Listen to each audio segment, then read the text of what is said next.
Kenya can be a country of radical contradictions. In the villages and the small towns, you'll see donkeys pulling carts with heavy loads. In a big city like Nairobi, you will see all of the signs of a first world country, including large trucks and huge traffic jams.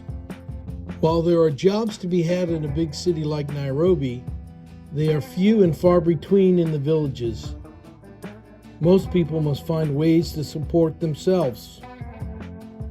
Access to primary and secondary schools are limited to those who can afford to pay tuition.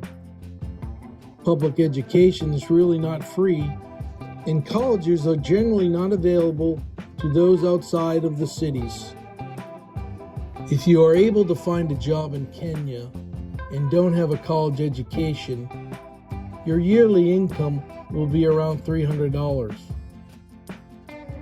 If you are fortunate enough to have a bachelor's degree, your average will be around $3,600 per year.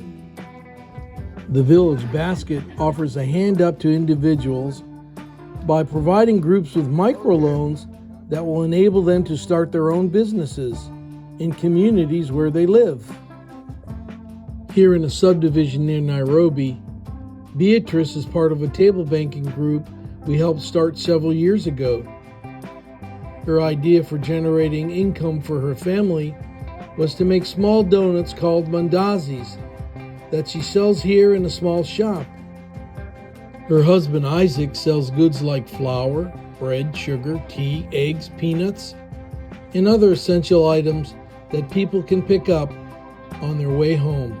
Beatrice also makes chapati, ugali, hard-boiled eggs, and hot tea for her customers.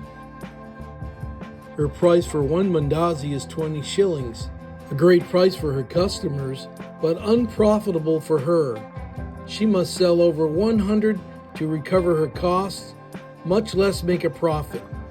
One of the challenges we face here at the Village Basket is to help individuals understand basic business principles like supply and demand.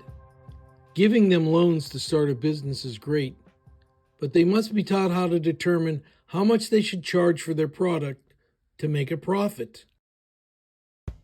This involves making sure they understand that when they sell their product, they must factor in ingredient and labor costs to determine the correct price point for their product. Too often they are just turning money over and barely meeting costs or even losing money. Many small businesses in Kenya have one thing in common. They fail before they even start or stabilize. Statistics show that about 20% of small businesses fail within their first year. 30% of businesses fail before the end of the second year, and by the end of the fifth year, around half of them have failed. It is basically the same scenario in the United States. Starting a business is always a gamble, no matter where you live in the world. The great thing about the Kenyan people is that they are willing to listen to advice and are open to trying new things. If they are unsuccessful with their business, we encourage them to try something else and learn from the mistakes they made previously. The day starts early for Beatrice and Isaac. They gather scraps of wood for the fire and begin the day by boiling beans and eggs, all in the same pot. When it's time to start making mandazis, Beatrice starts off by adding baking powder to the mixing bowl. She then adds sugar and salt to the mixture. It takes a while to get the right blend. Water and flour are gradually added to get the right consistency. It takes quite a bit of elbow grease and time to get it just right. At just the right moment, she adds oil to the mix and continues to blend it all together. This takes time, but it is crucial to get the right consistency. Beatrice separates pieces of wood to get a fire going under her frying pan. When the oil is hot enough, she tests it by dipping a piece of dough in it. She knows when it is just right. When the consistency of the dough is ready, She rolls out the dough and then cuts them into squares. Once they are cut, she grabs pieces of the cut dough and drops them into the boiling oil. After a few minutes, they are ready to be scooped out, and once they have cooled off, they are ready to eat. Beatrice sells hundreds of mandazis during the course of a week. She is making a small profit, but she needs to increase her price to really make it profitable.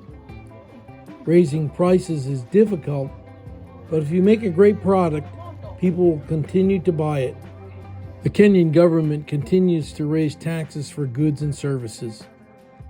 On products like flour and sugar, the costs doubled in just 1 week at the grocery store.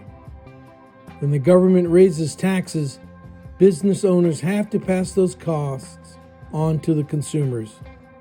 There is no doubt that Beatrice makes great food that people like to eat.